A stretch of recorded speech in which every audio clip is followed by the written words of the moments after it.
शाळेच्या खासगीकरणाविरोधात काँग्रेस आक्रमक झाली। मालाडच्या मालवणीमध्ये काँग्रेसनं आंदोलन केलं। मालवणी टाउनशिप शाळेच्या खासगीकरणाविरोधात काँग्रेस रस्त्यावर उतरली होती। मंगलप्रभात लोढा महापालिका शाळेत दाखल झालेत। वर्षा गायकवाड आणि असलम शेख यांनी लोढांना विरोध केला। दृश्य आपण पाहतोय मुंबईच्या मालाडमधून शाळेच्या खासगीकरणाविरोधात काँग्रेस आक्रमक झाले।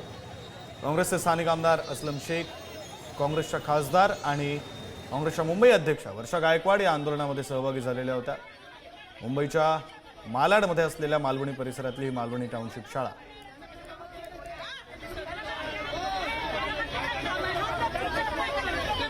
मुंबई महानगर पालिका की जवाबदारी है कि 8वीं तक का उनको कंपलसरी बच्चों को पढ़ाना चाहिए।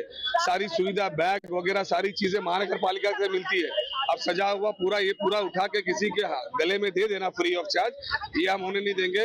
इन्होंने तो रोड बेच दिया, सब कुछ बेच दिया, अब स्कूल भी बेचने का काम जो ये सरकार कर रही है, जिसका विरोध काँग्रेस पार्टी करेगी। विरोध अशासाठी विरोध कोण केले, ज्याने विरोध सुरू केला आहे त्यांचे स्वतःचे मुलगी इंटरनॅशनल स्कूलमध्ये पडता, त्याने मलाडचा काय करून टाकला।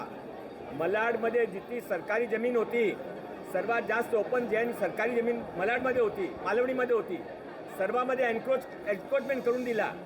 ते इथले आमदार होते, त्याने आमदारमधून इथे काय विकास केला त्याने सांगावा।